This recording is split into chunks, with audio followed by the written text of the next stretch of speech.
Olá, boa tarde a todos, sejam todos bem-vindos a mais um Live Jornal, mais uma edição especial do Live Jornal, que nós estamos aqui já na quarta edição especial sobre o autismo, né? Superando o autismo.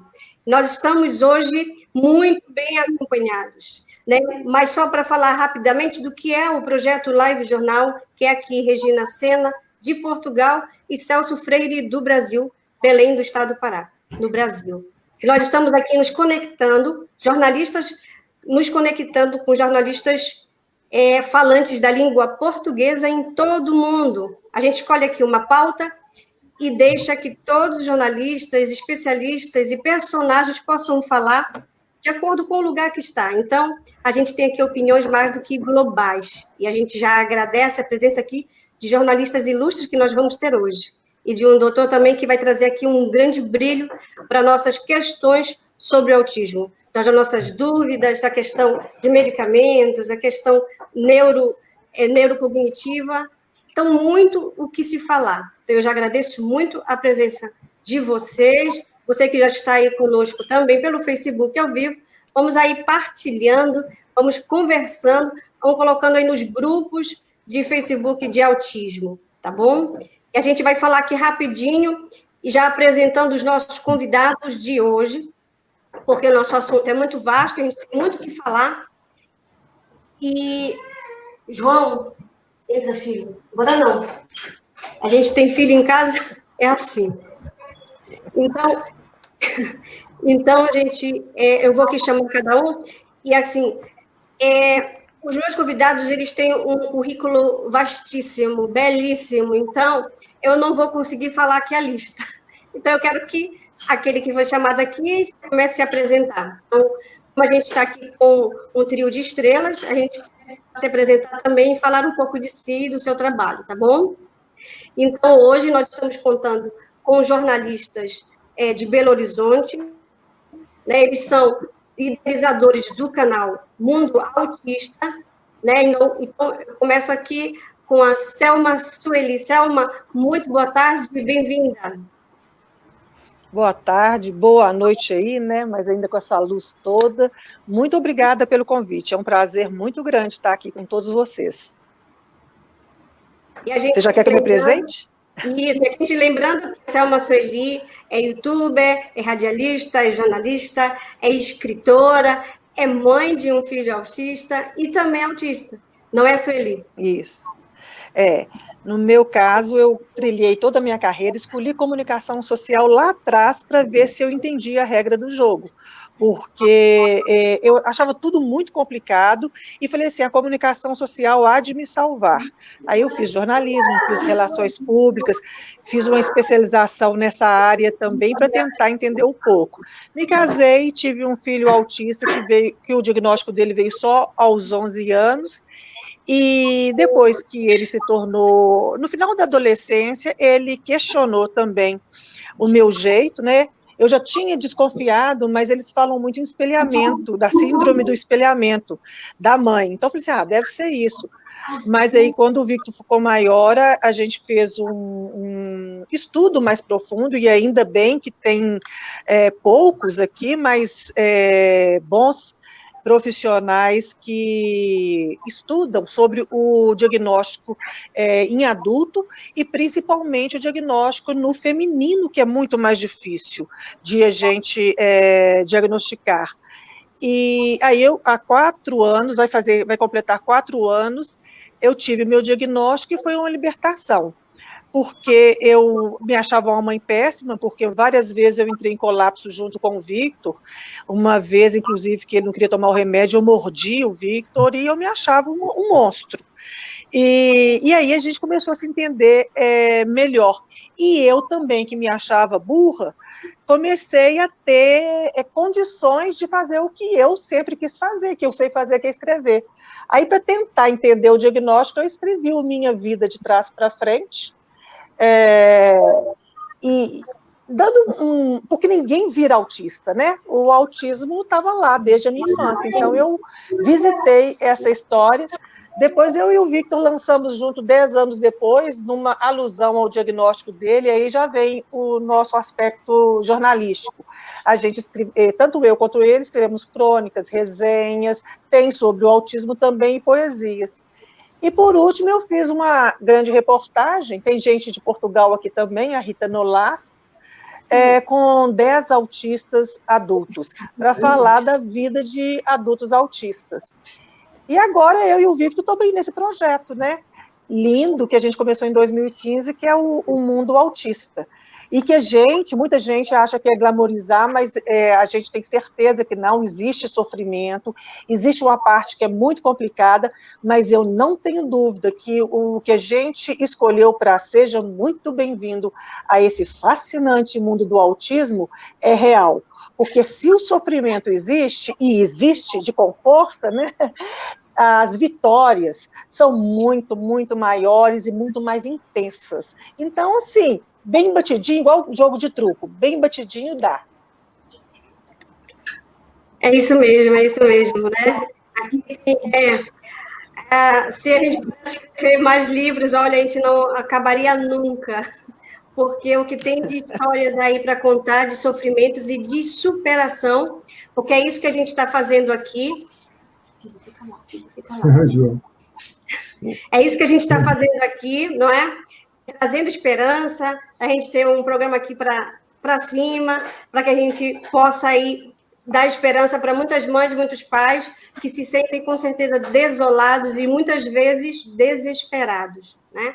Então, nós estamos aqui para isso, para levantar, para trazer esperança e para divulgar o que de melhor, né, o mundo, as pessoas envolvidas no autismo estão fazendo para que a gente possa superar como pais e mães de filhos autistas. E para completar nossos jornalistas convidados aqui, a Selma, a mãe, não é? E aqui nós temos o filho, é o Vitor Mendonça. Vitor, bem-vindo, Vitor. Muito obrigado. Boa tarde aqui, boa noite aí também para todo mundo. Também estou muito feliz pelo convite, e é nisso que eu acredito, né, de disseminar informação, porque com a informação a gente tem menos preconceito, e a informação confiável, científica e levada de maneira acessível é o que transforma a sociedade para a gente ter olhos mais críticos para analisar as questões. E, já pegando um gancho para me apresentar, eu fui diagnosticado autista aos 11 anos, em 2008, hoje eu tenho 23. Eu sou jornalista, sou mestrando em comunicação social pela Universidade Federal de Minas Gerais, a UFMG, e sou bolsista, inclusive, né, pela FAPEMIG, e é engraçado que eu escolhi fazer mestrado nessa área da comunicação social, muito pelo que a minha mãe falou também, de tentar entender a regra do jogo, só que quando você descobre essa regra do jogo da comunicação social, você percebe como fascinante pode ser um desafio. A gente que é autista, a gente é muito lógico, então a gente adora alguns desafios e transformar as vivências em desafios para aprendizado é muito bacana. Eu também escrevi alguns livros, 6, na verdade. Comecei com Outro Olhar, Reflexões de um Autista, que são crônicas que falam da minha vivência sendo autista. Depois, o Daniele Asperger, um romance ficcional sobre uma adolescente que sonha em encontrar com a atriz favorita dela, mas o Daniele Asperger, ele narra essa questão universal da adolescência, é uma história fictícia, mas com um sentimento muito real, de eu, enquanto adolescente, projetei a personagem, né, me baseando nos escritos da May Cabot, Sophie Kinsella, que são autores conhecidos para esse público. E então tem esse sofrimento que é real da adolescência e que no autismo acaba sendo ampliado por você não se entender quem você é direito e você não perceber exatamente que não tem problema você ainda não estar se descobrindo, de você não saber exatamente quem você é, que você ainda está se descobrindo. Depois, como a minha mãe disse, a gente lançou esse 10 anos depois, já com uma veia mais jornalística, e eu emendei com o Neurodivergentes, que foi o meu TCC, um livro jornalístico acadêmico, e não é puramente acadêmico, que é sobre o autismo na contemporaneidade, dividido em alguns eixos temáticos, em que eu busquei entrevistar profissionais, familiares e autistas que tivessem uma visão de vanguarda, que não só entendessem do autismo agora, de acordo com as evidências científicas, mas tem uma visão de como vai ser a nossa visão do autismo daqui a alguns anos. E aí eu achei que eu gastei meu hiperfoco demais com autismo, sabe, gente? E aí pensei assim, agora que eu gastei meu hiperfoco com autismo, vou fazer uma coisa mais lúdica, e veio entre Fadas e Bruxos, meu primeiro livro que não tem nada a ver com autismo, mas que trata, eu ilustrei ele também no miolo, ele trata de questões muito relevantes nesse universo da inclusão, como a cooperação, vezes a competição, a identidade, a diversidade, enfim. E por último, mas não menos importante, esse ano eu pude lançar meu 6º livro, Ikeda, um século de humanismo, que é um sonho antigo, que narra a trajetória intelectual do filósofo japonês Daisaku Ikeda, que é um dos maiores expoentes vivos que a gente tem na ação pela paz, cultura e educação. Hoje ele está com 92 anos, também me permitiu fazer uma vasta pesquisa e usar meu hiperfoco, que é uma característica do autismo, né, que tem, claro, um impacto negativo, a gente sabe do sofrimento de algumas questões, mas que, bem canalizado, eu consegui produzir esses livros que foram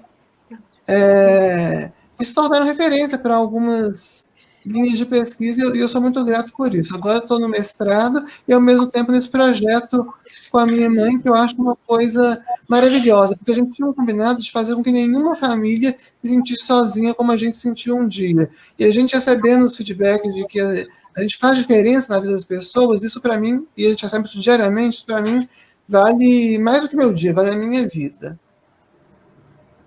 Olha, a gente fica aqui admiradíssima, né? E como mãe de autista, a gente fica babando, né? Literalmente. Fica aqui, filho, pra cá, meu filho. Vai, meu filho, pra cá, tá?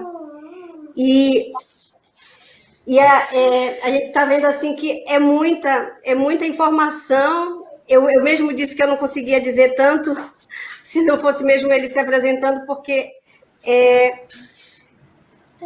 assim como o sábado passado nós tivemos aqui com autistas, né, falando da sua superação, eu estou vendo aqui também que tem muito exemplo de superação aqui hoje com o Vitor e com a própria Selma. Grandes exemplos, lindíssimos exemplos de superação, de como o autismo ele pode mesmo focar e canalizar todo o seu potencial, porque existe muito potencial aí, não é?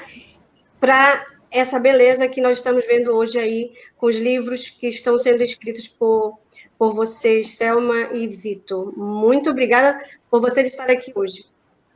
E hoje, como jornalistas, não é? O Celso. Olá, Celso. Vamos dizer aqui o Celso. E a gente já apresenta aqui o nosso entrevistado por todos os jornalistas que estão aqui presentes. Olá, Celso.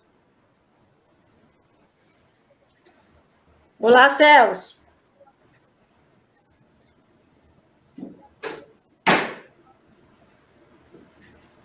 Olá, Celso. Olá. Oi, Regina, está me ouvindo? Eu estou ouvindo tá agora. aqui agora. A internet aqui está muito ruim, né? Muita chuva aqui em Belém. Está me ouvindo? Estou ouvindo. Ok, né? Sim, sim. Tá, pois é, aqui em Belém, né, muito calor e agora também muita chuva, né? Chovendo desde ontem, aí agora de manhã e à tarde fez muito calor e agora chovendo de novo, aí a internet já viu, né? A internet vai embora aí, né? Agora, é bem interessante, né, exatamente essa questão dos nossos convidados, né? A gente já vinha já há algum tempinho, várias finais de semana, falando a respeito do autismo, né? É assunto muito interessante, a Selma tem muito que contar, né? O Dr. Carlos também, né? O Vitor também, muito que contar hoje para a gente aí. E, então, eu vou deixar vocês à vontade, Regina, para já, então, entrar. Mas só lembrando que nossos internautas podem comentar aqui ao lado, né, que a gente, com certeza, vai fazer essas perguntas para os nossos convidados. Né? O Wander Silveira já está por aqui, né, e está falando gratidão, Sueli e Vitor, vocês fazem diferença nas nossas vidas. O Wander Silveira, né, o Pedro Rodrigues também está participando. E a gente está pelo Facebook, você pode comentar, curtir e compartilhar. Tá? Aqui que a gente, com certeza, vai repassar para os nossos convidados. Regina. Então, gente, quem está chegando, vamos partilhar, vamos aí colocar para partilhar para todos nós, para todos aqueles que têm famílias e conhecidos, e não só. A sociedade hoje é mais do que só um grupo daquelas famílias que estão atingidas com filhos com autismo. A sociedade hoje precisa aprender também, fazer terapia, para aprender também lidar com aquelas pessoas que são autistas, né? A sociedade precisa também conhecer isto, essa realidade, para que acabem-se os bullying, né? Nas escolas, nas universidades e também no trabalho. Então, a sociedade, o conhecimento a respeito do bullying é para toda a sociedade, é para todos nós. E nós estamos aqui com a presença do doutor Carlos Gadia, que eu não sei se dispensa apresentações, mas o seu currículo também é extenso, é muito extenso. Mas o que eu posso dizer aqui, que tem aí mais de 30 anos, de atendimento à família de autistas, a autistas, ele que é cofundador também do iContact, ele que apoia também famílias de autistas, e especialmente mães de autistas, ele é diretor médico da Conexão Gadia Gradual, ele também realizaram agora recentemente, gente, um evento maravilhoso, que foi o Te Adoro, né, que contou com mais de 1.400 participantes do mundo inteiro. Então, foi um evento online. Além desse evento que houve agora este ano, né, que foi agora em junho, se não me engano, foi 13, 14 de junho, eles também estão aí alavancando movimentos em prol ao autismo pelo mundo inteiro, né? E vão estar conosco aqui em Portugal também. E eu chamo agora doutor Carlos Gadia. Bem-vindo, doutor Carlos Gadia. Obrigado, pessoal.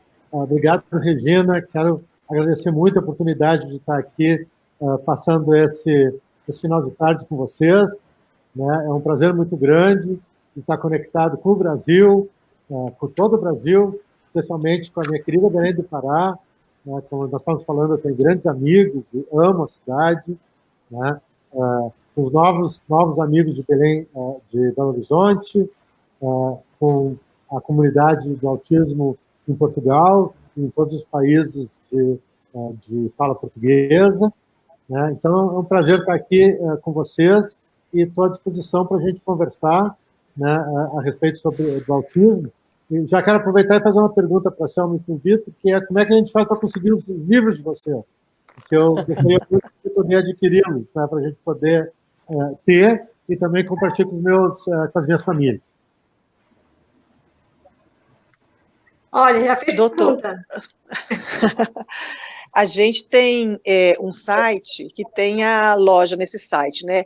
O site é umundoautista.com.br.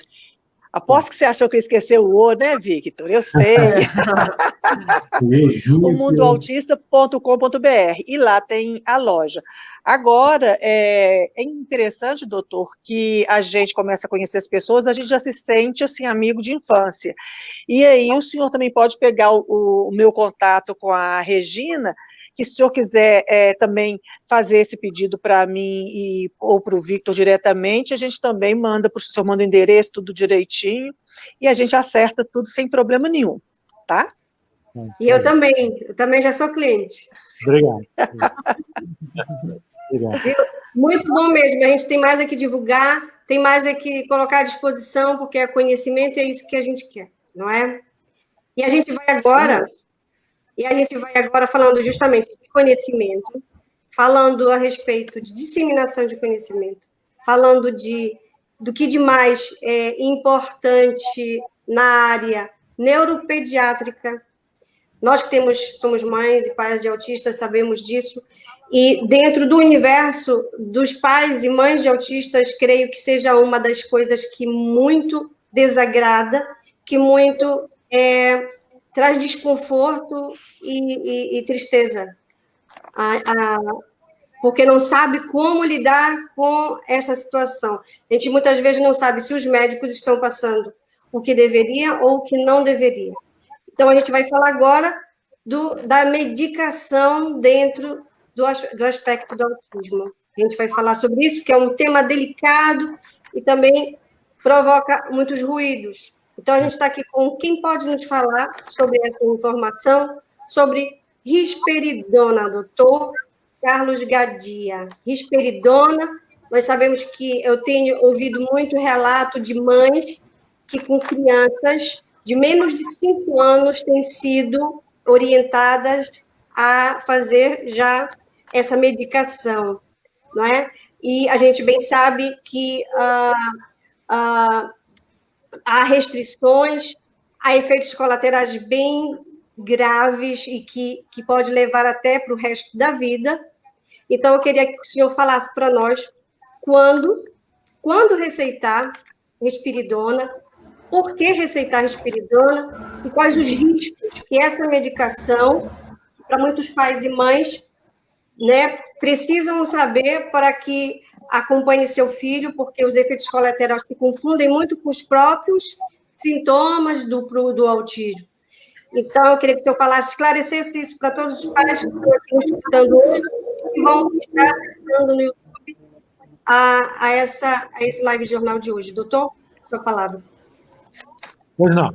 Bom, acho que sim, pessoal. Em primeiro lugar, né, sem a gente, vamos dizer assim, individualizar a questão da risperidona, né, eu acho que é muito importante, né, nós colocarmos muito claramente, né, que hoje em dia, né, final de junho de 2020, né, não existe medicação que trate autismo. Zero. Não existe medicação que trate autismo. E isso é uma situação que nós vivemos muito, experimentamos muito no consultório, né, de ver as famílias que chegam para a primeira consulta, e eu pergunto, né, e a criança está tomando alguma medicação? E os pais dizem, está tomando essa medicação ou aquela medicação. E eu digo, está tomando para quê? Bom, né, doutor? Para o autismo dele. Tá? Isso é extremamente comum. Né? Então, para começo de conversa, pessoal, não existe medicação para autismo. Né? Infelizmente, não existe medicação para autismo. Né? Nesse momento atual. Então, o que existe são medicações que potencialmente podem ser úteis, né, para nós lidarmos com o que eu costumo chamar o ruído em volta do autismo. Né? Então, os déficits básicos de transtorno do espectro do autismo, déficits de interação social, déficits de comunicação, comportamentos repetitivos, restritos, estereotipados, né? Para essas situações, infelizmente, nós não temos medicação nesse momento. Né? O que nós temos são terapias que são extremamente úteis e eficazes. Né? No entanto, em algumas situações, existe um ruído em volta, né? Ou, mais cientificamente, nós podemos chamar de comorbidades, né? Que podem significativamente atrapalhar. Né? Então,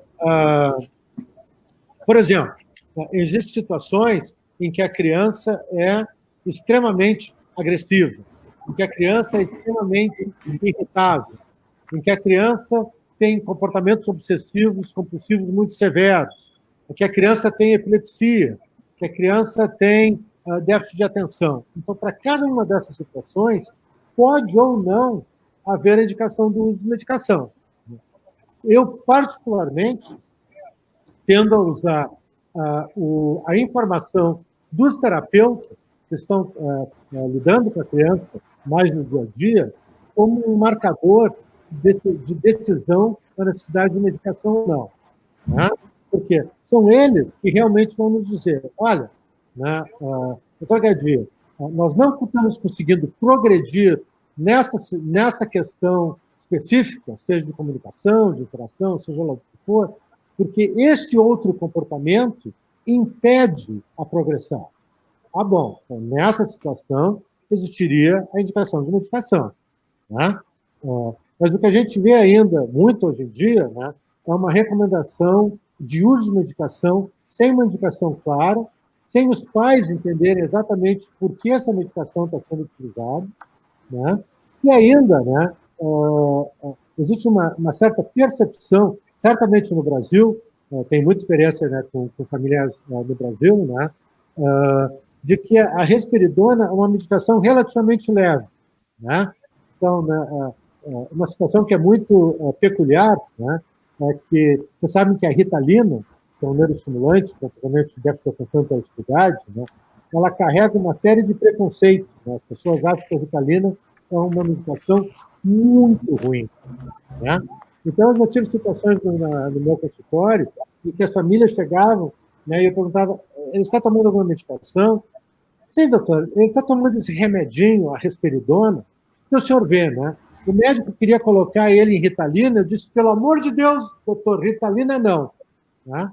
Aí, quando eu começo a dizer para as pessoas, né, a lista dos efeitos colaterais da Ritalina e a lista dos efeitos colaterais da risperidona, né, eu preciso dizer assim, a Ritalina, se nós estivéssemos tratando de dor, a Ritalina seria o Tylenol e a risperidona seria a morfina. Né? Então, nós estamos falando entre usar, né, uma bala de revólver e usar o canhão. Né? Então, nós sempre temos que ter cuidado, né, de decidirmos quando nós vamos utilizar o canhão. Né? O canhão, ele pode ser necessário, mas ele deve ser utilizado em situações bem claras e bem específicas, até porque existe uma série de potenciais efeitos colaterais associados. Tá? Então, ó, pessoal, nós não devemos ter medo de usar medicação, né? O que nós devemos ter é boa e adequada informação de por que essa medicação está sendo utilizada, com quais objetivos ela está sendo utilizada, quem vai monitorar a resposta, né? Porque se eu vejo um paciente a cada 6 meses, certamente não vou ser eu que vou monitorar a resposta à medicação. Vão ser os pais, vão ser os terapeutas, vão ser os professores, né? E, ao mesmo tempo, né, um entendimento claro dos possíveis efeitos colaterais. Não sei se eu respondi a tua pergunta, Regina, quer que eu fale mais especificamente dos efeitos colaterais da risperidona? Isso, doutor. Eu queria, dessa pergunta, fazer-lhe outra. Assim, há outra alternativa terapêutica, ou de uma outra forma, ou natural, para que, tipo assim, como se usasse quando realmente fosse extremamente necessário, né? Para não ser medicado como um calmante para dormir, não é? Ou como simplesmente um antiestresse, porque muito é isso que a gente tem visto, não é? Porque o senhor mesmo disse, né? A risperidona, ela é taxativa no uso, para o uso dela, que é na questão da irritabilidade, agressividade e autoagressão. É uma medicação pontual, não é? Então, o que dizer para as mães que muitas vezes os médicos receitam e as mães ficam sem saber por que estão receitando isso para o meu filho? Meu filho não está precisando disso agora, não é? E muito menos de 5 anos. O que dizer, como o senhor mesmo disse, o que é para ter informação a respeito, como é muito importante, mas quais seriam outras alternativas?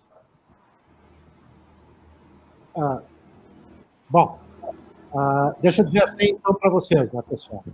Vamos colocar as coisas, né, os pontos nos is. Né? O papel da medicação no transtorno do espectro do autismo, né, é um papel muito limitado. Né? Então, realmente, o que faz a diferença, o que nós devemos estar utilizando precocemente, intensivamente, são as terapias. Né? Que terapias? Terapia comportamental, né, do tipo, né, ABA, a Behavioral Analysis, a mais aplicada do comportamento, né? Outras terapias comportamentais que utilizam o mesmo tipo de embasamento científico, né? Terapias fonoaudiológicas, muitas vezes terapia ocupacional focando em situações de hipersensitividade, hipossensitividade. Né? Então, essas coisas, né, são fundamentais. Né? Nada existe em termos de tratamento do autismo que não seja isso. Né? E nada existe em termos de terapia hoje em dia que não inclua os pais como partícipes altamente integrantes e fundamentais do time terapêutico. Né? Então, já passou o tempo em que os pais deixavam a criança ou levavam a criança à clínica, ao consultório, e iam pegá-la 1 hora depois, 2 horas depois, e acabou a história. Isso não existe mais, em lugar nenhum do mundo se aceita isso como terapia apropriada. Né? Terapia apropriada inclui capacitação e treinamento dos pais. Né? E nós estamos justamente numa situação, agora, da pandemia, em que deixou isso absolutamente claro.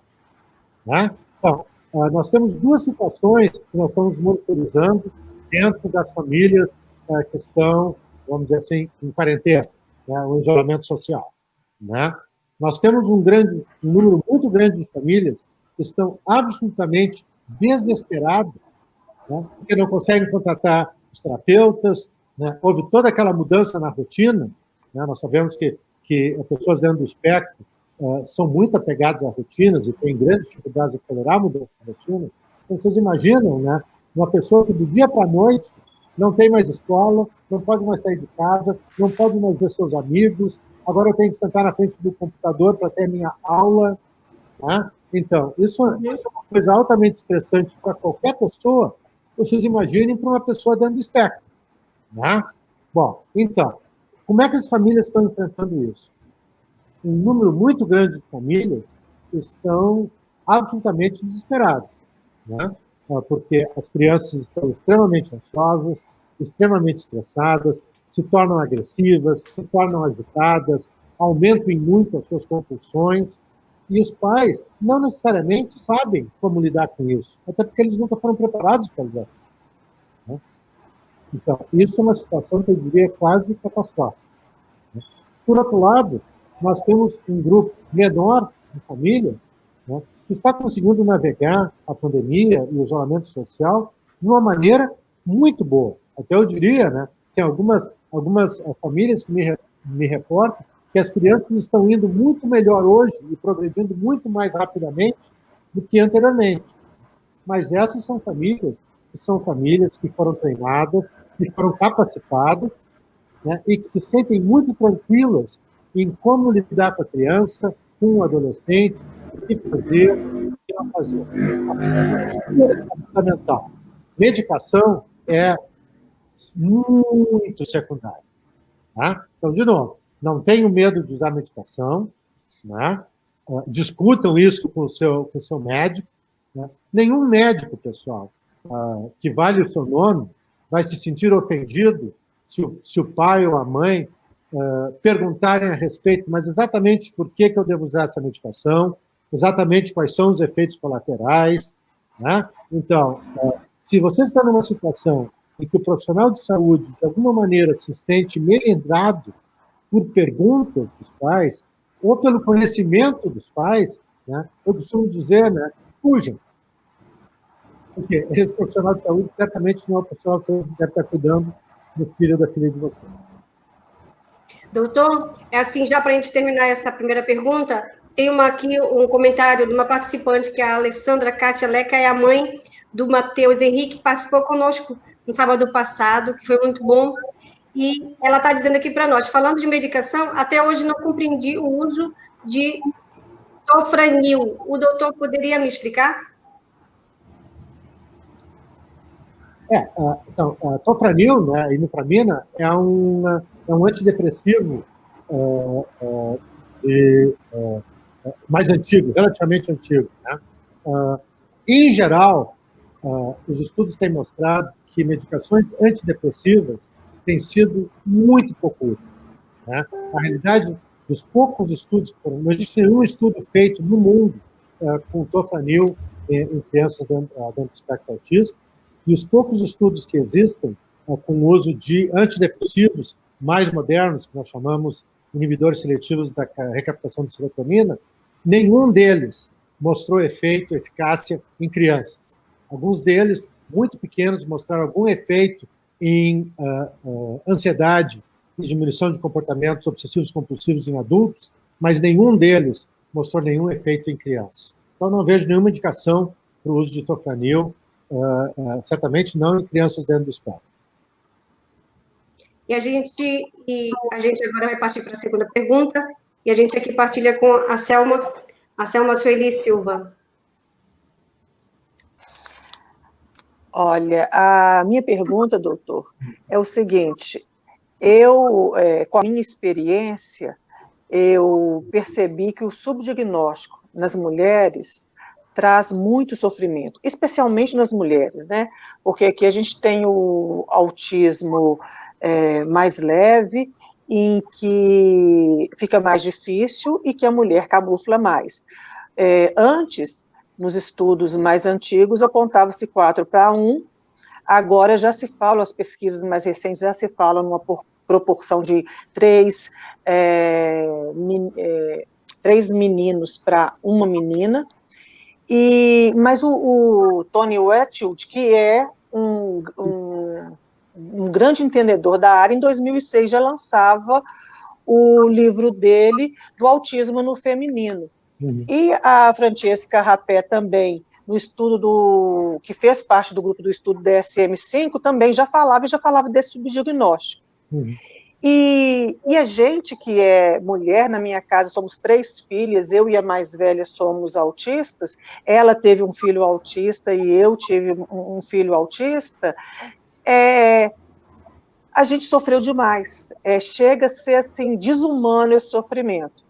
E aí eu me assustei muito com a reação das pessoas. Poxa, mas você já casou, já teve filho, já tem graduação, já tem carreira consolidada, para que você quer ter o diagnóstico?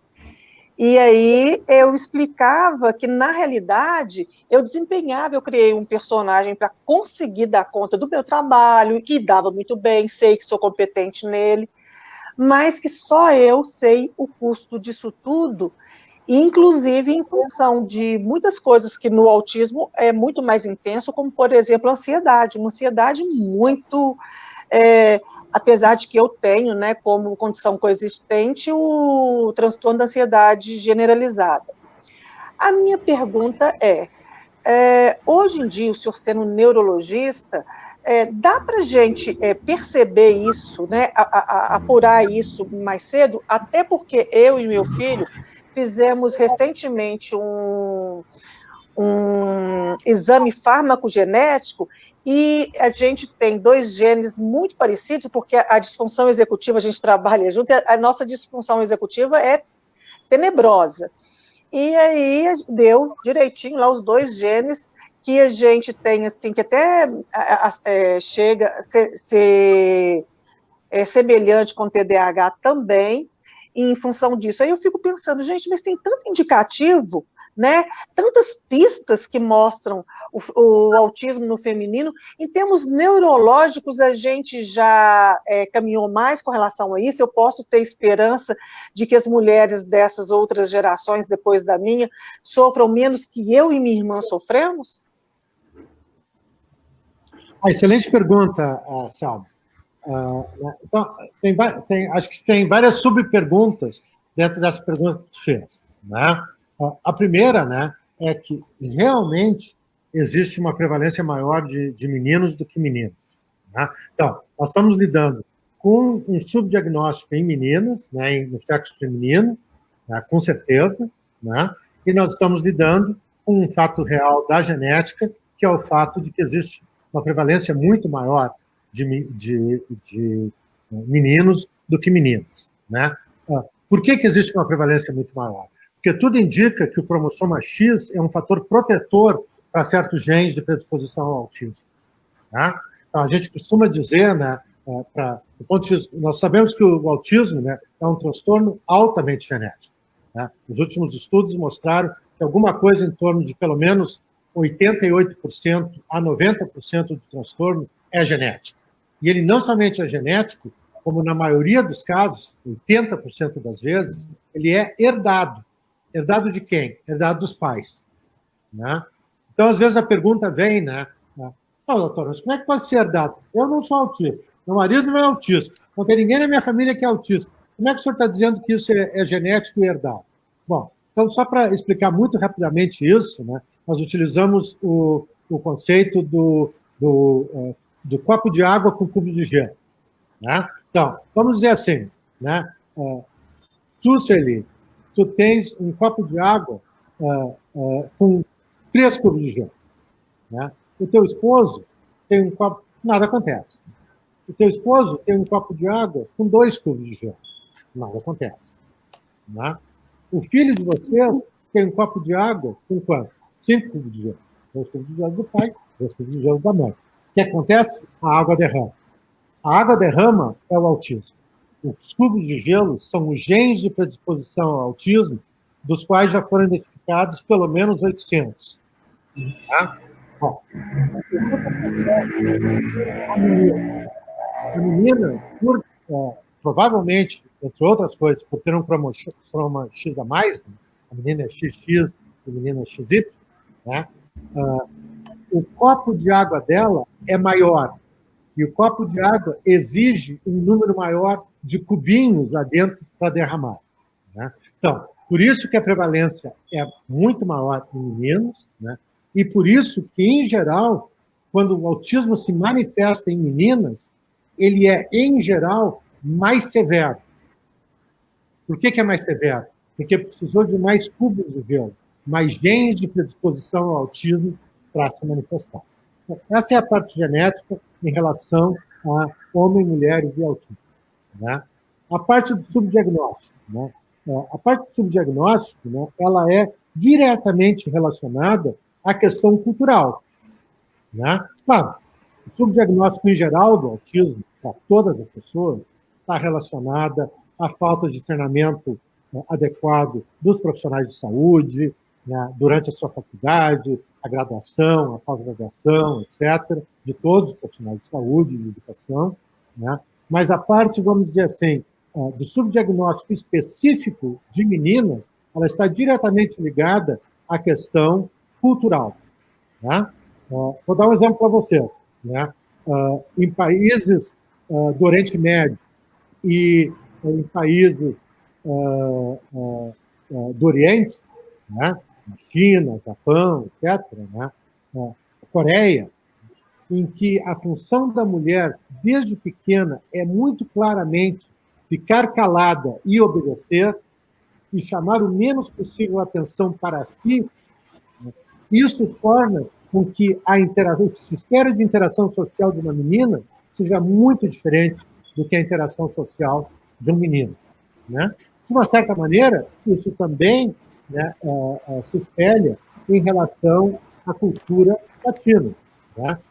A gente espera que a menina seja bem comportada, quieta, né? Não chame muita atenção, enquanto que o menino pode fazer bagunça, né? Olha só, ele é assim mesmo, é um guri e tal, etc. Então, essas questões culturais fazem que a gente se pergunte a respeito da interação social da menina muito mais tarde.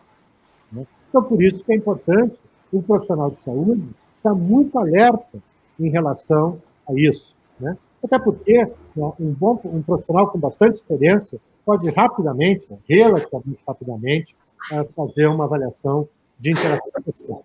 Né? Do ponto de vista de biomarcadores, né, ou seja, do benefício de exames genéticos ou outros exames, né, na realidade, né, nós estamos muito longe. Então, o diagnóstico do autismo será e vai continuar sendo, por muitas e muitas décadas, um diagnóstico clínico. Tá? Os exames auxiliares, tipo exames genéticos, né, eles são úteis para que nós possamos entender um pouco melhor a situação específica, para que nós possamos fazer recomendações do ponto de vista de aconselhamento familiar, né? E num futuro que esperamos que seja bem próximo, né, que nós possamos identificar substâncias ou medicações específicas que irão normalizar certos genes de funcionamento cerebral, né? Que é um dos trabalhos que o nosso querido amigo Alisson Mottri, né, um dos mais geniais neurocientistas do mundo, brasileiro, né, está fazendo com os ministérios lá em San Diego. Pois é, a gente bem sabe que ele está com as inovações aí incríveis. Eu tenho uma vontade de fazê-lo aqui também no nosso live jornal para falar sobre isso. Muito. Vou deixar que Regina. Doutor, os autistas estão crescendo, né? E ainda bem que estão crescendo, e eles crescem também. E diagnósticos em adultos estão sendo descobertos, e eu vou falar com o senhor que vocês, dessa área médica, né, que eu tenho muita admiração, mas vão enfrentar um probleminha. Eu, por exemplo, eu sou partidária da neurodiversidade, e eu não queria meu autismo curado, não. sabe? Eu falo com o senhor de coração. Eu tenho sofrimento, mas que agora que eu sei que eu faço parte da neurodiversidade, eu aprendi a lidar com eles e otimizei muito as minhas habilidades. Eu tenho habilidades por causa do autismo que eu não abriria mão delas de jeito nenhum. E se quisessem curar meu filho, passei muito perrengue com meu filho. E por vezes ainda passo. Mas ele não seria esse cara que ele é. Então, assim, muitos autistas adultos acreditam que seja, e eu faço parte disso, até um pouco de capacitismo, como se fosse assim, eu vou te livrar disso. E eu falo, por favor, não me livre não, que eu só quero conhecer a regra do jogo para jogar cada vez melhor, mas eu sou muito inteira, do jeito que eu sou, e eu me sinto mais confortável quando as pessoas me aceitam a mim, o meu filho, o meu sobrinho, a minha irmã, do jeito que a gente é. E outros familiares também, né? Que a gente tem na família. Então, acho que vocês agora vão enfrentar... Na minha pergunta, eu ia entrar também justamente nessa questão. Vou entrar também nessa questão também. Futuramente. E a Sueli agora falou? Posso comentar? Sim, pode comentar. Tá. Bom, não, eu concordo contigo, Sônia, né? Acho que acho que cada vez mais nós temos que focar nas habilidades e nas capacidades das pessoas dentro do espectro, né? Então, nós temos que identificar dificuldade e, ao mesmo tempo, identificar capacidade, para que nós possamos trabalhar nas dificuldades e maximizar as capacidades e utilizar essas capacidades para que essa pessoa seja o mais funcional possível, né? E não somente o mais funcional, né? Mas que possa colaborar, né, com o desenvolvimento do mundo. Né? Muitas descobertas que foram feitas, né, só foram feitas porque pessoas dentro do espectro participaram dela. Então, não existe nenhuma dúvida, né, que é de fundamental importância nós reconhecermos e trabalharmos com as habilidades dentro do controle do espectro. Né? Por outro lado, né, nós também temos que reconhecer, né, que existe algo em torno de pelo menos 30% de crianças dentro do espectro, né, que são totalmente não funcionais, totalmente dependentes 100% de outras pessoas, né, e que não conseguirão deixar de ser dependentes 100% dessas pessoas, né, e que têm comorbidades, sejam de deficiência intelectual, sejam de epilepsia, né, que tornam a vida delas praticamente uma urgência médica todos os dias, 24 horas por dia. Tá? Então, eu entendo claramente que existe um grande benefício de nós reconhecermos as capacidades dentro do espectro. Né? Por outro lado, né, nós não podemos esquecer, né, que existe uma porcentagem de crianças dentro do espectro, e se elas pudessem se tornar minimamente funcionais, né, isso faria com que a vida delas e de suas famílias se tornasse totalmente diferente do que elas são. Né? Então, agora o áudio ficou melhor, porque não estava podendo entender um pouco do que eu estava falando. Eu não conseguia entender muito, mas... o áudio que não estava bom, o áudio estava um pouquinho abafado, não sei se os outros estavam escutando bem. Estavam escutando bem? Todo mundo? Mais ou menos também. Bem, não, mas eu entendi. Eu entendi também. Deu para entender, Então, muito do que falar sobre isso, não é? E a gente está falando aqui também sobre aqui tem a graça de Deus de ter aqui o autismos leve, que conseguiram superar, mas tem muitos autistas severos e que vivem, né? Famílias que vivem dramas e que precisam ser atenuados, e precisam de tratamento, e precisam muito de ciência e de muita descoberta para que saiam desse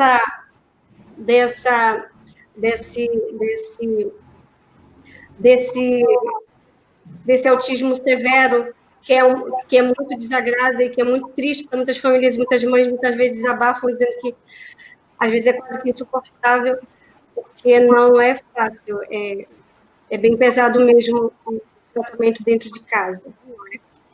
A gente vai aqui com o Celso Freire. A sua pergunta Logo depois, em seguida, a gente vai aqui com o Vitor Mendonça. Então, Celso, pode comentar alguma coisa, a sua pergunta? Eu fiquei muito atento em relação à questão das perguntas e das respostas, né? Apesar da minha internet estar muito ruim aqui, mas eu quero aproveitar a questão do doutor falou a respeito, a gente vê também, doutor, que a gente vem conversando com várias pessoas autistas que superaram, né? Que conseguiram se superar, né? Através de esforços e tudo mais. E eu gostaria de saber do senhor até que ponto o autismo ele atrapalha a vida da pessoa, né? Assim, em relação à questão, principalmente a questão da profissão, né? A questão exatamente essa parte econômica.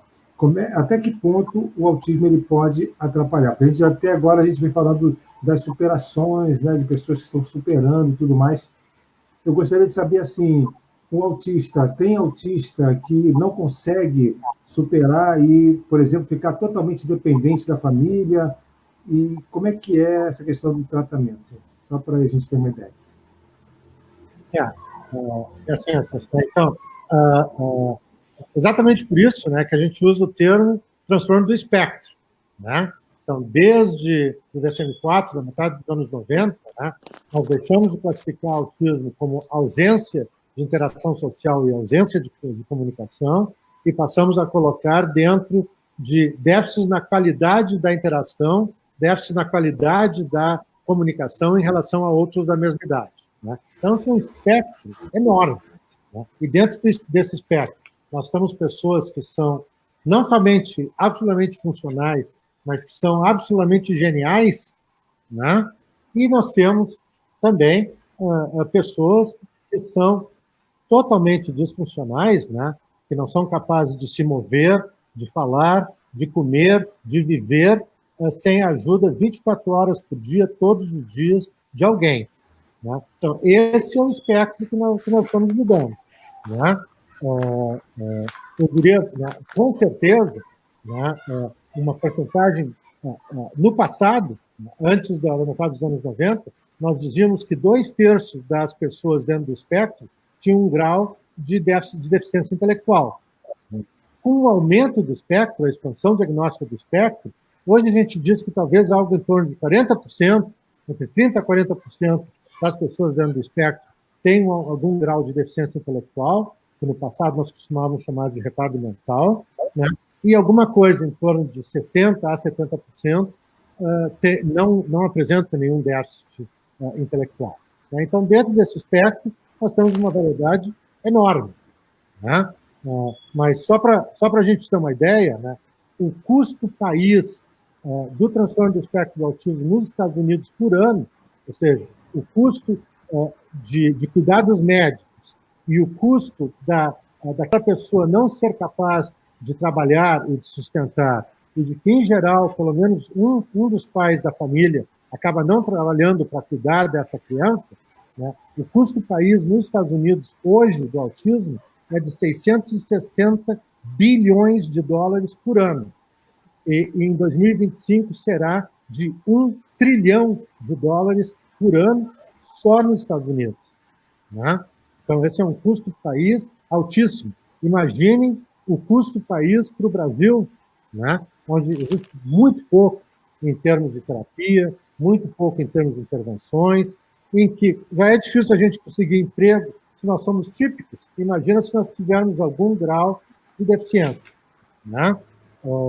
Então, acho que tudo isso precisa ser levado muito em consideração, né? Por outro lado, né, cada vez mais se está reconhecendo que uma porcentagem significativa de pessoas dentro do espectro tem capacidades excepcionais, né? Então, nós temos que usar isso, aproveitar disso, fazer com que essa pessoa se desenvolva e participe, né?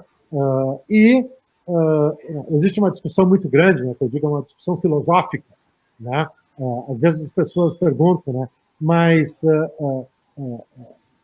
autismo tem cura, né? Claro, quer dizer, a própria questão de autismo não é uma doença, não é um transtorno, né? Mas, de qualquer maneira, né, existe um grupo muito grande de profissionais de saúde que acreditam que, uma vez dentro do espectro, nunca se sai, né? E existe um outro grupo menor, do qual eu faço parte, né, que acredita que uma porcentagem pequena de pessoas do espectro, na realidade, saem do espectro. Né? Ou seja, elas não, chega um momento em que elas não preenchem mais nenhum dos critérios. Né? Na realidade, o centro onde eu trabalho há 22 anos, do qual eu sou diretor médico, o Dan Marino Center, aqui na Flórida, ele foi criado, né, porque o Dan Marino, que é um dos maiores jogadores de futebol americano, tem um filho, o Michael, autista. Aos 3 anos de idade ele falava nada, interagia, zero. Hoje ele tem a idade do meu filho, 31 anos, né? Ele se formou na faculdade e ele ganha vida de DJ. Então, vocês imaginam um autista, né, que ganha vida, pessoal, né, fazendo festa para outros, num lugar escuro, cheio de barulho, e que depende para viver de que os outros gostem do que ele está fazendo. Né? Então, como lidar com a sensibilidade sensorial, né? Exatamente. Né? Então, se esse adulto de 32, 31 anos não saiu do espectro, então eu não sei o que é que saiu do espectro. Né? Agora, claro, tem alguns dos meus colegas, né, mais, vamos dizer assim, mais conservadores, né, que dizem assim, não, mas se nós fizermos um teste muito sofisticado de pragmática de linguagem, a gente vai ver que ele não consegue entender muito bem piadas. Ou ele não é muito bom de contar piadas. Né? Quando eu falo isso, né, pessoal, às vezes eu estou em conferências com, sei lá, 600, 800 pessoas, né, e eu costumo, né, olhar para o auditório e digo assim, né, eu imagino que dentro desse auditório aqui, um número significativo de pessoas não deve ser muito bom para contar piadas e não deve entender piada muito bem. E nem por isso, nenhum deles aqui está sendo diagnosticado como dentro do espectro. Né?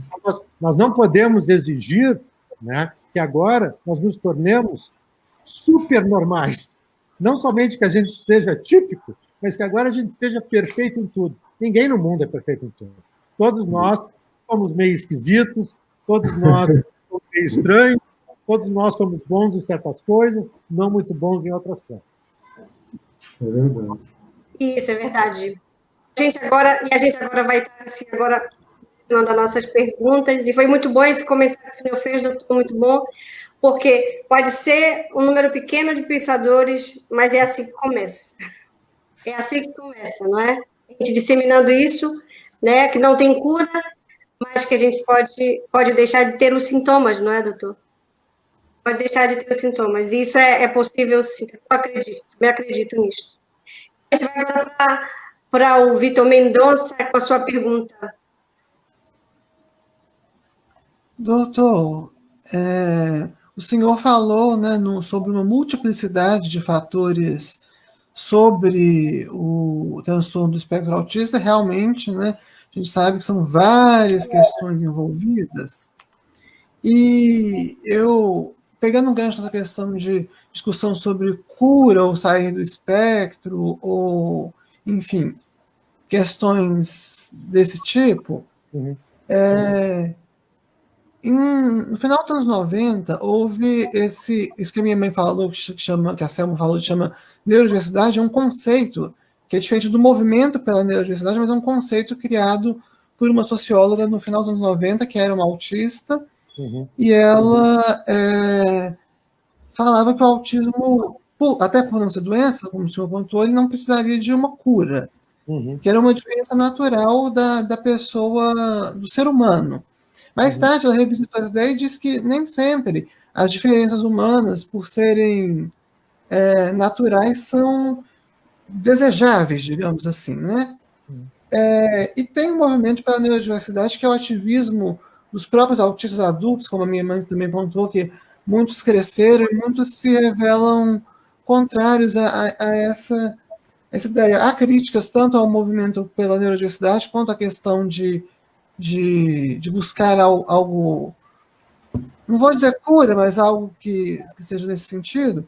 Mas na minha avaliação, o que eu vejo é que o movimento pela neurodiversidade, ou melhor dizendo, o conceito pela neurodiversidade, não é contrário à ideia de você buscar intervenções para melhoria da qualidade de vida da pessoa, para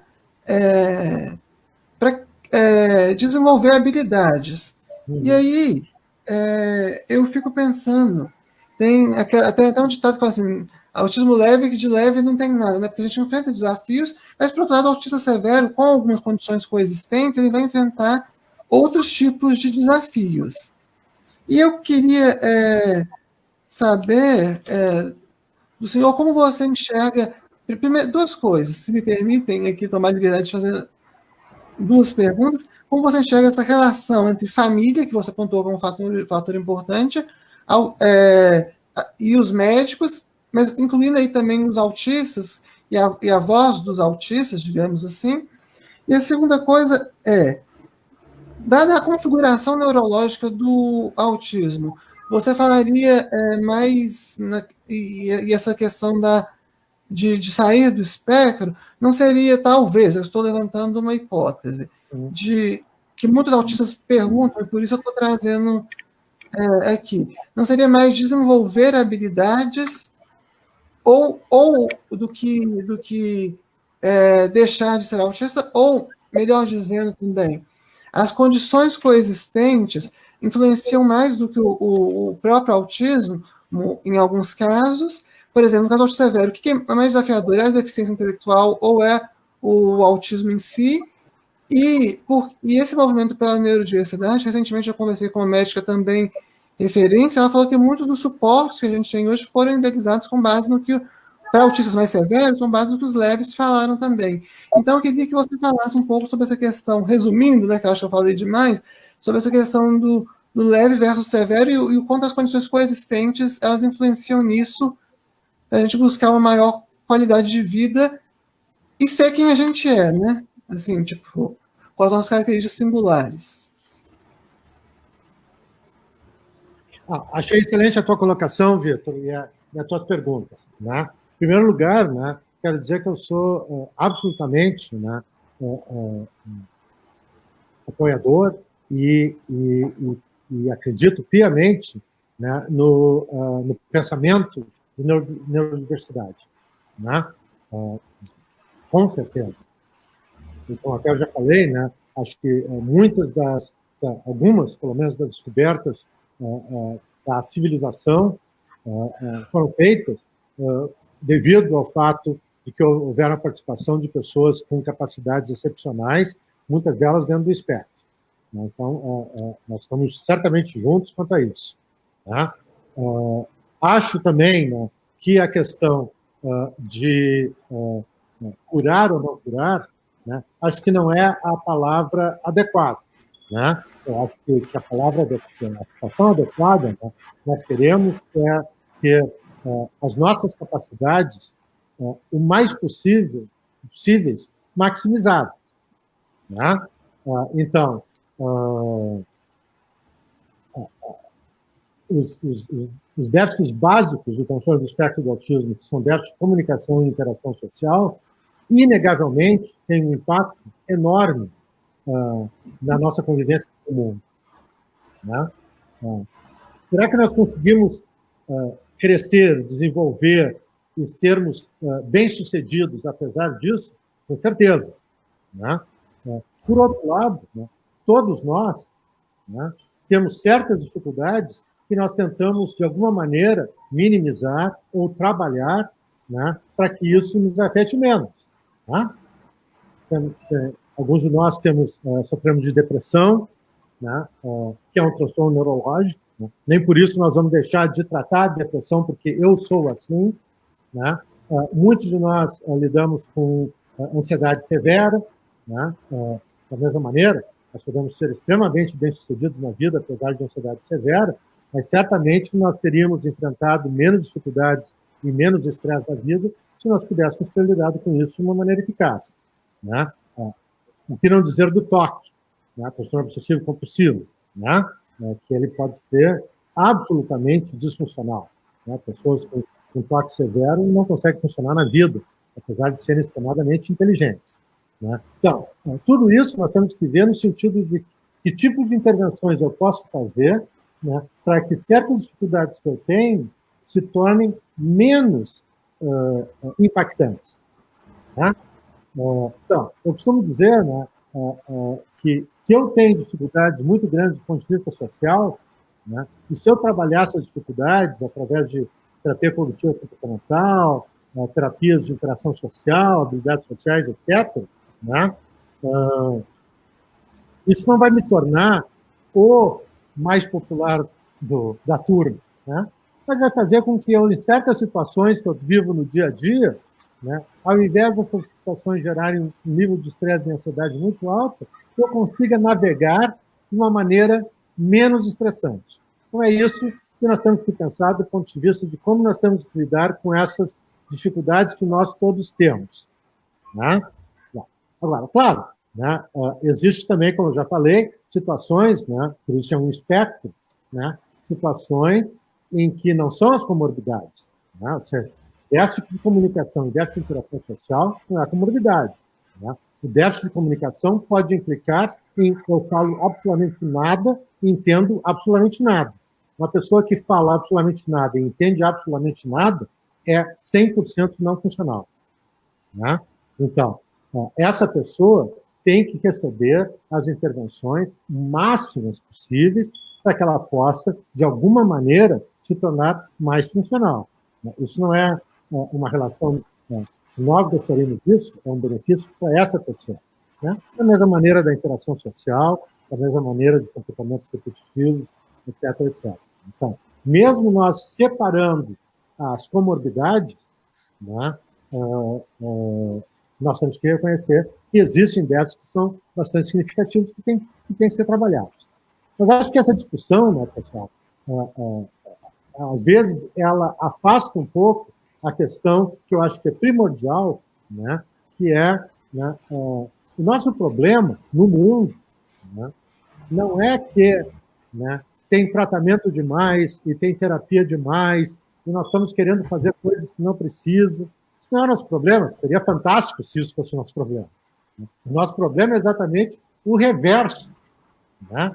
Existe diagnóstico de menos, existe tratamento de menos, existe suporte de menos, né? Então, na realidade, né, todos nós estamos muito, muito, muito, muito, muito longe de qualquer coisa que esteja próximo de uma situação perto da ideal, né? Então, o que eu digo para os meus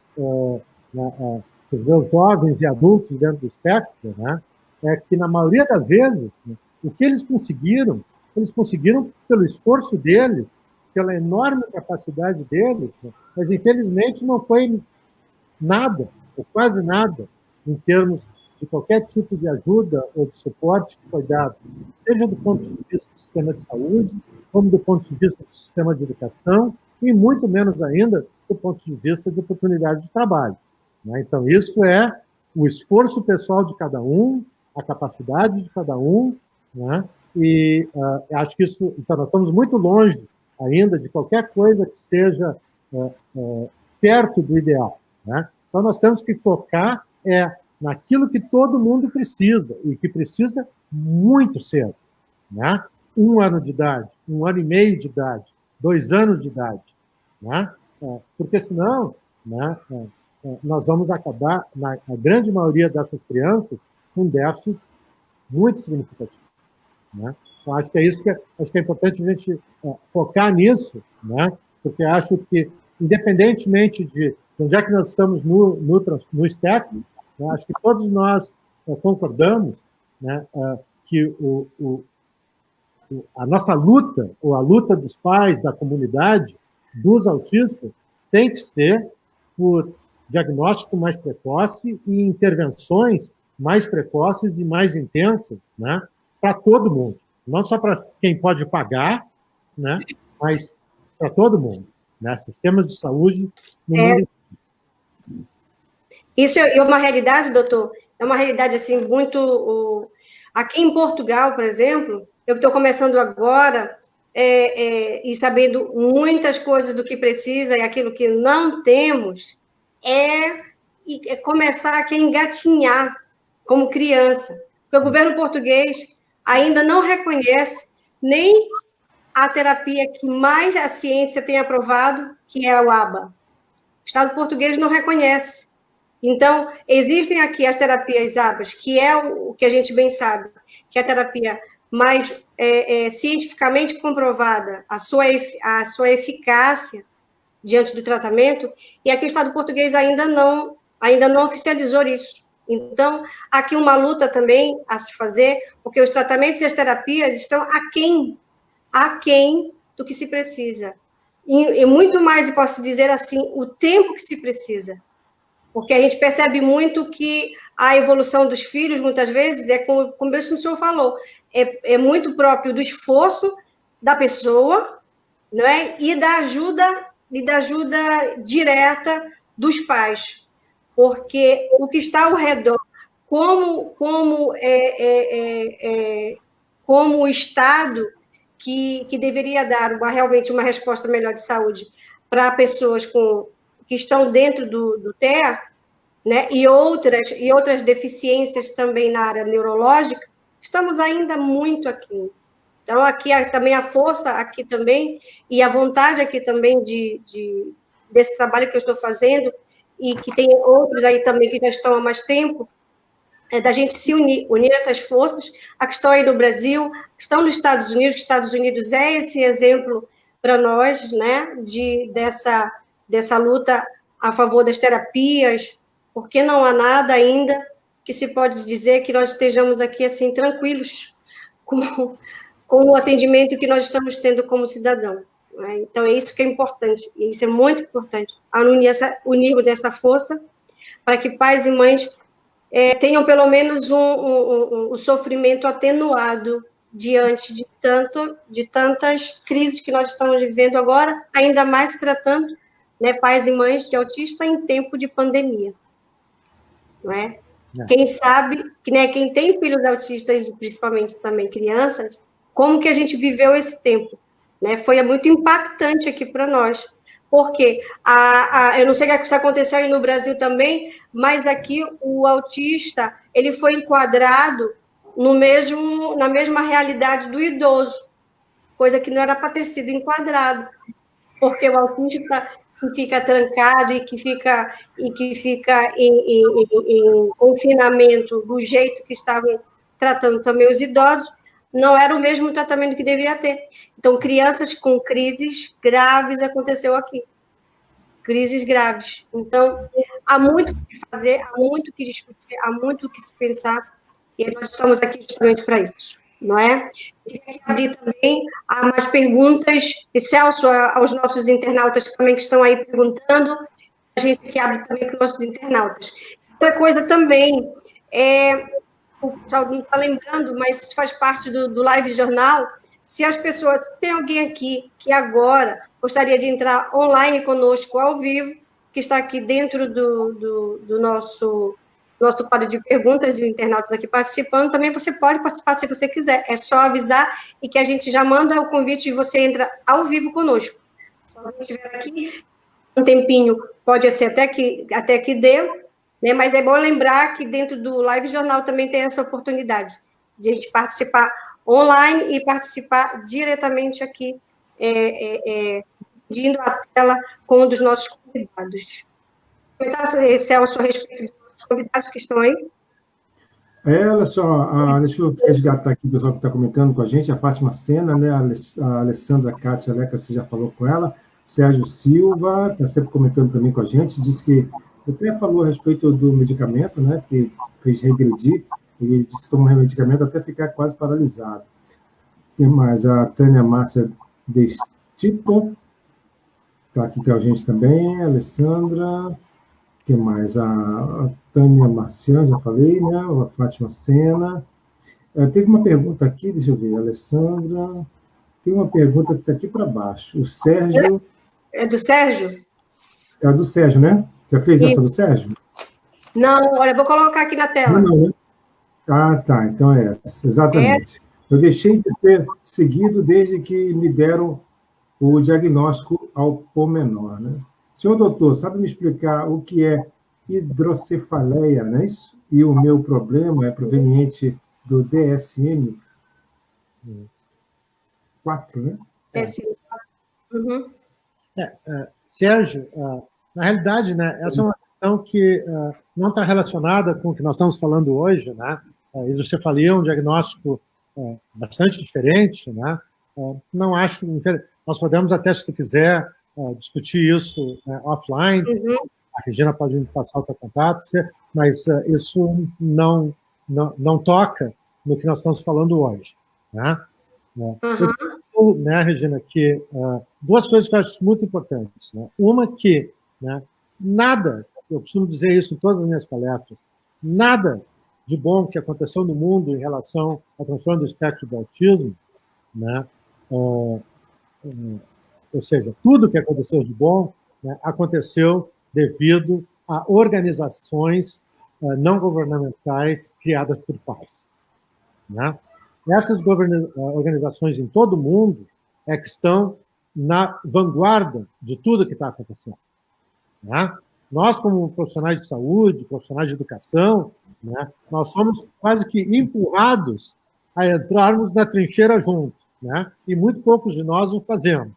Mas tudo na história do autismo no mundo, né, tudo que aconteceu de positivo e de bom até hoje, aconteceu porque famílias se uniram, formaram grandes organizações e colocaram pressão. Né? Então, nós não podemos, né, esquecer, né, que nada no mundo acontece, né, se não houver organização e pressão política.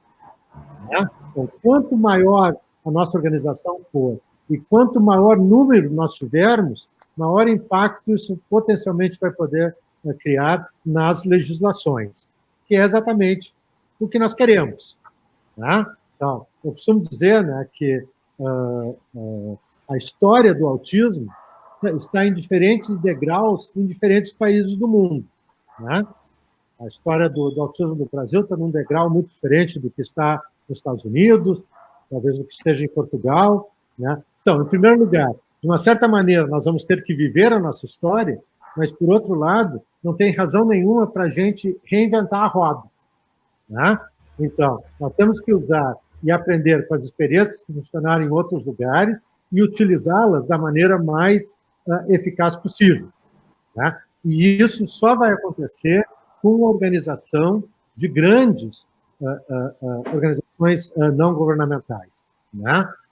Infelizmente, no Brasil, né, e em outros países, né, ainda existe um número enorme de organizações de autismo, né, que têm o seu papel, que são extremamente importantes, né, mas nós temos que tentar, da maneira melhor possível, de unirmos para que a gente possa ter mais força. Isso é uma coisa que eu acho importante dizer. Né? E a outra coisa que eu gostaria de dizer, né, pessoal, é de que eu ouço muito, né, a situação, o Brasil está muito atrasado. Né? Nós estamos muito atrás. No Brasil não tem nada. Né? Bom, eu quero dizer para vocês, pessoal, que o mundo, em geral, está muito atrasado. Né? A enorme maioria dos países do mundo tem nada ou quase nada. Né? E, por incrível que pareça, até países considerados países do primeiro mundo, com capacidades financeiras bastante mais adequadas do que o Brasil, fazem muito pouco ou quase nada. E o que fazem errado. Né? Então, de novo, né, a importância da organização das famílias, dos pais, né, e a importância da participação dos profissionais de saúde. Né? Eu sempre digo que o papel do profissional de saúde ele começa no diagnóstico, ele não termina no diagnóstico. Ou seja, fazer o diagnóstico e dizer, então tá, essas são as terapias, que logo, volte daqui a um ano, né, nós não estamos fazendo o nosso papel. O nosso papel inclui educação e inclui divulgação de conhecimento e participação na causa. Né? E a gente está vendo isso todo o tempo, nos Estados Unidos, no Brasil, acontecer. Acho isso de fundamental importância. Né? Até porque, né, pessoal, nós vivemos num tempo muito estranho. Né? Nós vivemos num tempo em que ciência e fake news são praticamente iguais. Né? Se nós colocarmos na web autismo e cura, existem milhares de sites vendendo curas, né? Por muito dinheiro. Né? E eu conheço muitas pessoas que chegam a me dizer, doutor, mas essa é a sua ciência, eu tenho a minha ciência. Não existe sua ciência em minha ciência. Existe a ciência. Né? E existem pessoas que têm outros interesses, né? De vender curas mágicas, né? De se aproveitar dos desesperos das famílias para utilizar de terapias que não têm absolutamente nenhum tipo de suporte científico, né? Então, os tempos que nós vivemos são tempos perigosos, pessoal, né? Porque, de uma certa maneira, né? E nós temos um exemplo disso agora com a pandemia do Covid-19, né? A ciência está sendo todo dia posta em discussão, né? Ela foi relativizada. Pois é, vocês dizem isso, mas eu acho que tal medicação funciona para o Covid. Vocês acham que precisa usar máscara, mas eu saio na rua sem máscara e nada aconteceu. De uma certa maneira, o transtorno do espectro do autismo também está enfrentando esse tipo de situação de fake news. Então, por isso que é importante, Regina, o trabalho que tu fazes, que a Selma faz, o Celso, né, e Vitor, que é um trabalho de informação de qualidade. Né? Ou seja, né, quanto mais nós podemos transmitir informação de qualidade para as pessoas, menores as chances de que elas vão cair no conto. Né?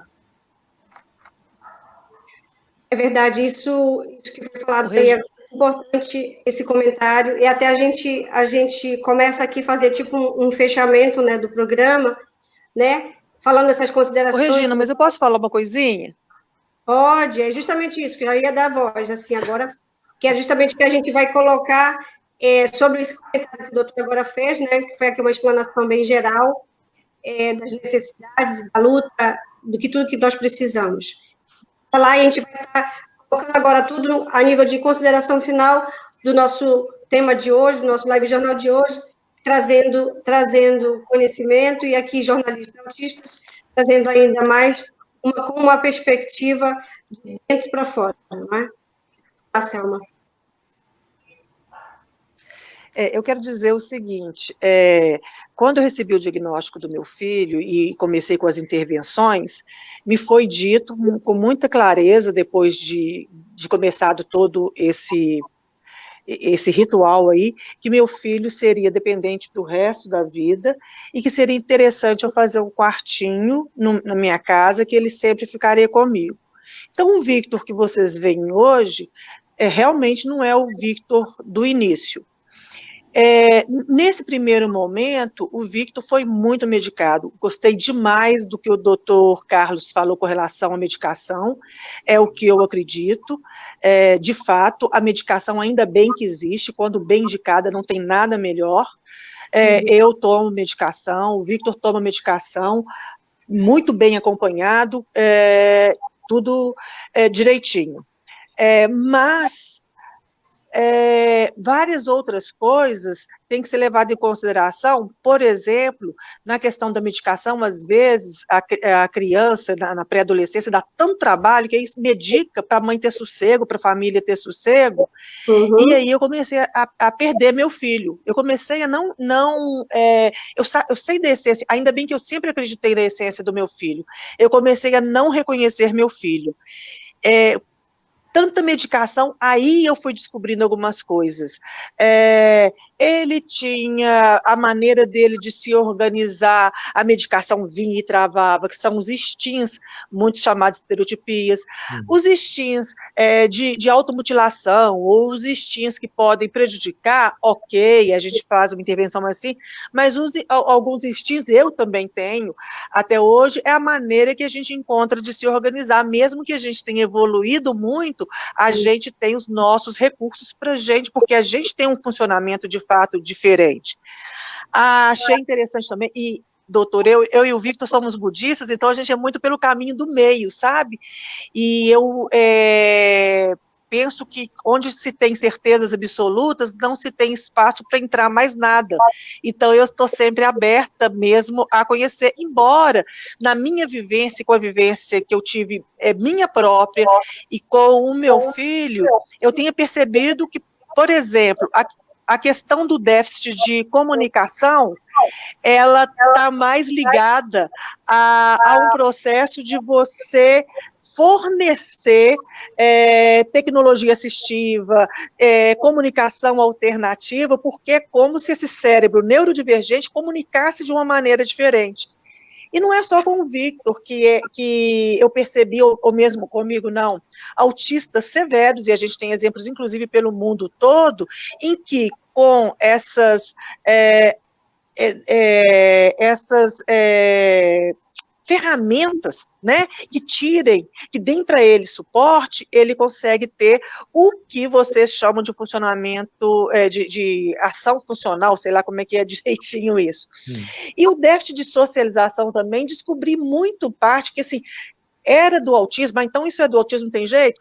Eu descobri que socializar, quando você tem hipersensibilidade a alguma coisa, a cheiro, alguma coisa, é muito complicado. Então, assim, é o autismo, ele não interage. E, no entanto, naquele momento, o transtorno do processamento sensorial estava muito mais presente. E aí, o mundo que eu passei a conhecer do autismo com o diagnóstico do Victor, e mesmo validando algumas coisas que eu já sentia lá atrás, eu percebi, e a gente tem exemplos aqui também no Brasil e fora do mundo, que essas pessoas não estão perdidas dentro dela. É como se fosse um cérebro que está percebendo tudo aqui fora, mas que não consegue se comunicar.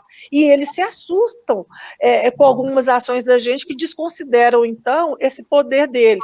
Por exemplo, aqui em Brasília a gente tem a Rita Louzeiro, que é uma autista de grau leve, e tem um irmão de grau severo. Exatamente porque ela é de grau leve, que ela percebe e sabe o funcionamento desse cérebro, ela então consegue isso tudo com esse autista, que se não fosse irmão da Rita, estaria assim, completamente à parte do mundo.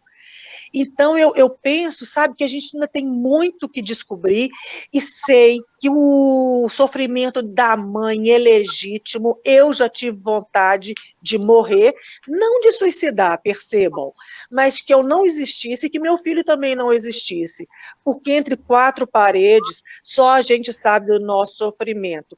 E foi esse sofrimento que me fez fazer esse pacto com meu filho, de que nenhuma família se sentisse como a gente se sentiu um dia. Que se a gente puder fazer a diferença para uma pessoa, a gente já estaria muito feliz. Eu agradeço muito a Regina, ao Celso a oportunidade, e, doutor Carlos, eu, como, inclusive, jornalista, digo, o senhor deve... Eu ia falar autisticamente, mas eu acho que não é social o que eu ia falar.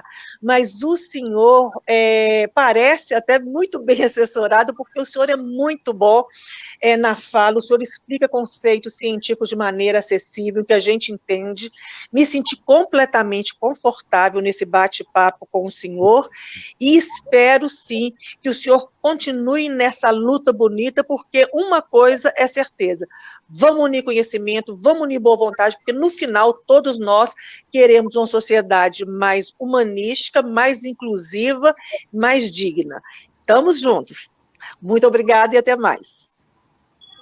Você pode falar as considerações finais também, seu comentário. Para mim? Eu? Vitor. Desculpa. Vitor. Eu queria, corroborando isso que vocês falaram, eu acho que, eu penso que é muito importante ter essa união de a gente estar aberto a ouvir o outro, inclusive os autistas adultos que vêm crescendo. Então eu colocaria nessa parte de organização de pais, também tem organização de autistas. Aqui no Brasil a gente tem a Abraça, por exemplo, presidida pela Fernanda Santana, que é uma pessoa que eu admiro muito, que é uma autista. E, no fundo, o que a gente quer é qualidade de vida, uma sociedade mais humanizada e inclusiva. Então, para a gente se unir, não existe, eu sempre, nas minhas primeiras palestras, eu falava muito isso, não existe uma guerra velada entre autistas e não autistas, ou uma guerra entre autistas leves, autistas severos, não. No fundo, o que a gente quer é uma sociedade mais, que seja mais aberta a entender essa pluralidade e a entender, e não falo só em casos de autismo, não, todo mundo tem a sua singularidade, a sua particularidade. E como pesquisador, que agora eu estou me formando para ser, né, como mestrando, eu digo que quanto a gente ressignifica aquele clichê, quanto mais a gente sabe, mais a gente acha que sabe, mas a gente descobre que a gente tem o que pesquisar, o que descobrir, e o que for pelo bem dos autistas, que não seja algo negativo. Você falou, tem muitas vezes pessoas com outros interesses, né? A gente está junto. Agora, queria dizer que eu fiquei muito à vontade também com o senhor, doutor Carlos. Queria agradecer à Regina pelo convite, ao Celso, e muito obrigado a todos que nos acompanharam também. Celso, quer falar alguma coisinha? Nossa despedida agora, que daqui a pouquinho a gente vai para o nosso tempo. Eu quero agradecer principalmente, né, a presença de todos, né? A gente aprende muito, né? O Vitor falou realmente que a sociedade ela tem que mudar, né, Regina? Ela tem que se adequar, né? As pessoas são diferentes realmente. A gente nota também, né, que nós temos as nossas limitações, como o doutor falou, né? Eu vejo, a gente teve uma lição muito grande na semana passada, né, com os nossos jovens que estão no mercado de trabalho, inclusive ensinando a gente, né? A gente trava também no dia a dia, eles falaram que eles travam de vez em quando, e a gente trava também, né? Os ditos normais também travam, né? Então, inclusive, deu até dicas para a gente como aprender uma língua estrangeira, né? Isso aí é fácil para os autistas, mas é difícil para a gente, né? Então, né?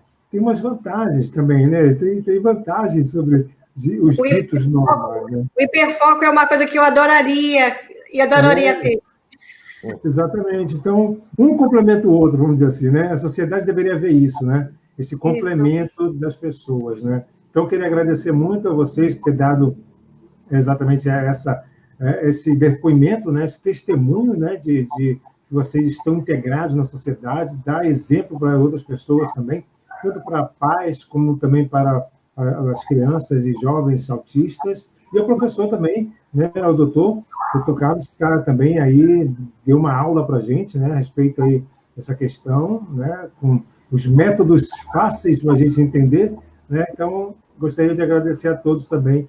E lembrando, né, Regina, que todas as nossas lives vão poder ser vistas logo mais depois também, através do nosso Facebook, que vai ficar lá guardadinho, as pessoas vão poder acessar. Inclusive, é muito mais acessado também, né, logo em seguida, né, onde as pessoas têm mais tempo de ver, quando querem e tudo mais. Né? Essa é a facilidade, né, da agora para exatamente utilizando aí os meios de comunicação, a gente que trabalha no meio de comunicação, né, utilizando a internet aí ao nosso favor, né? Então é isso, quero agradecer a todos, obrigado pela participação. Você quer falar alguma coisinha em considerações finais aqui para a gente? Eu queria somente agradecer, né, a oportunidade, né, e te parabenizar pelo trabalho fantástico que você está fazendo, né, e colocar à disposição. Eu estou sempre à disposição, né, sempre um prazer participar e debater, né, e acho, como eu te falei, acho que isso faz parte, isso é obrigação do médico, né, fazer isso, tá? E então, de novo, agradecer, né, quero dizer agradecer para a Selma, né, o comentário que ela fez, né, e por incrível que pareça, né, Selma, quando eu comecei a minha residência em 82, né, primeira vez que eu tive que dar uma aula num cenário, né, o meu professor, depois que eu dei a aula, se virou para mim e disse: professor, como é que foi a aula? Eu disse: olha, o único problema é que tu parece tranquilo demais quando tu dá uma aula. Então, né, eu tenho essa capacidade assim, de parecer mais tranquilo do que na realidade eu estou. Então, eu agradeço a sua colocação. Tá? E quero agradecer em meu nome, em nome da Conexão Dia Gradual, né, que está surgindo agora, exatamente para poder proporcionar informação de qualidade, terapia de qualidade no mundo inteiro, né, principalmente no mundo de fala portuguesa. Tá? Muito obrigado a todos vocês. Gente, eu agradeço a cada um a disponibilidade, o tempo que deu aqui para estar conosco, né, porque essa nossa live, o Live Jornal, vai estar disponível no nosso canal do YouTube, do Regina Brasil e do Celso Freire. Esse aqui é o meu filho, que já está aqui esperando pela mãe já faz tempo. O João Pedro, que está vestido já para dormir, está todo bagunçado. É, João, não é? Então, se agradecendo muito e dizendo que aqui nós estamos juntos, não é? Eu acho que todos os especialistas, jornalistas, médicos, psicólogos, todos os especialistas têm que convergir para a mesma luta, né? Os médicos, todos nós estamos juntos, né?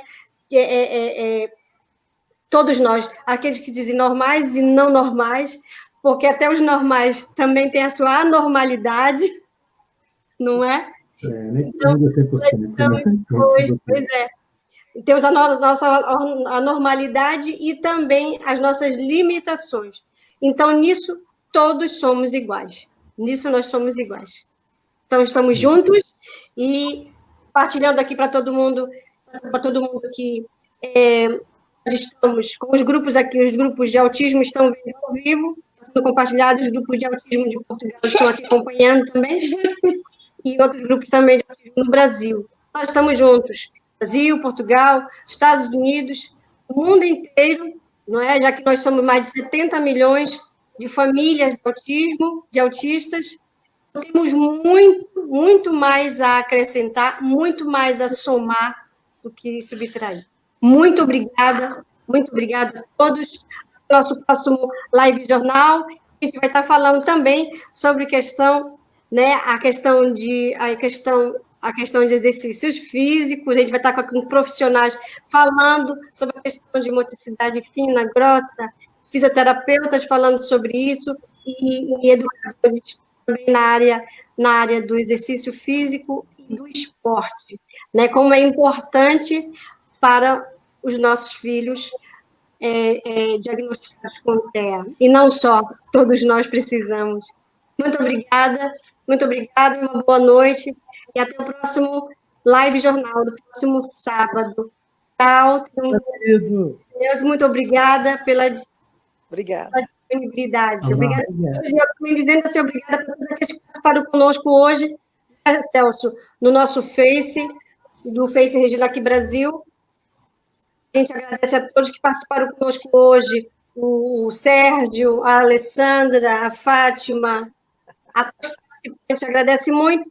Vamos depois lá para os nossos canais e participar muito mais daqueles outros programas que tiveram, que a gente já falou sobre educação e inclusão, já falamos da situação nossa familiar, do pós-diagnóstico, né, das superações do pós-diagnóstico, e hoje nós estamos falando com o médico sobre situações clínicas e da área de neuropediatria. Muito obrigada, tenha uma boa noite. Até o próximo sábado, se Deus quiser. A gente está marcando aí, por enquanto, aí o mesmo horário, nós vamos estar juntos, né? E até o próximo sábado. Tchau, pessoal. Obrigado. Obrigada, muito obrigada. Muito obrigada. Tchau, tchau. Estamos juntos. Abraço, pessoal de Belém. Tchau, pessoal. Obrigada. Abraço, pessoal de Belo Horizonte. Oh. Aí também. Tchau. Valeu. Tchau. Tchau.